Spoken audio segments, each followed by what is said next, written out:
God has led the children of Israel out of captivity from Egyptian bondage.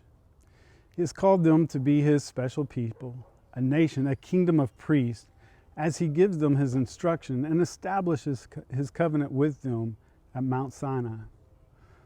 Almost immediately, they break His word, Exodus chapter 32 and verses 1 through 6.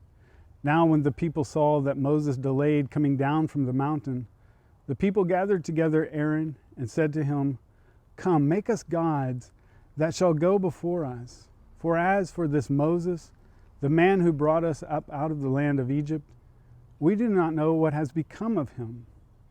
And Aaron said to them, "Break off the golden earrings which are in the ears of your wives, your sons, and your daughters, and bring them to me."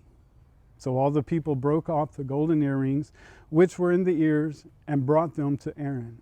And he received the gold from their hand, and he fashioned it with an engraving tool and made a molten calf. Then they said, "This is your God, O Israel, that brought you up out of the land of Egypt." So when Aaron saw it, he built an altar before it. And Aaron made a proclamation and said, "Tomorrow is a feast of the Lord."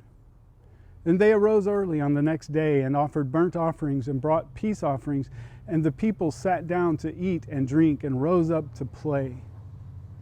They immediately broke God's first two commandments. Exodus 20 and verses 3 and 4, "You shall have no other gods before me. You shall not make for yourself a carved image or any likeness of anything that is in heaven above, or that is in earth beneath, or that is in the water under the earth." After seeing all that God had done for them, how He had delivered them from the hand of their oppressors, it's almost difficult to understand how they could so quickly turn away from His words.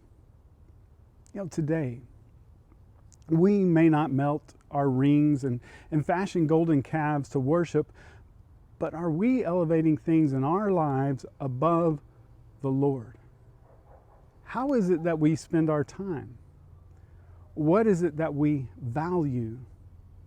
These are good questions to ask ourselves when we determine our priorities and what matters most to us. Are we setting the Lord apart in our lives? Are we honoring Him and His word with our life as we should?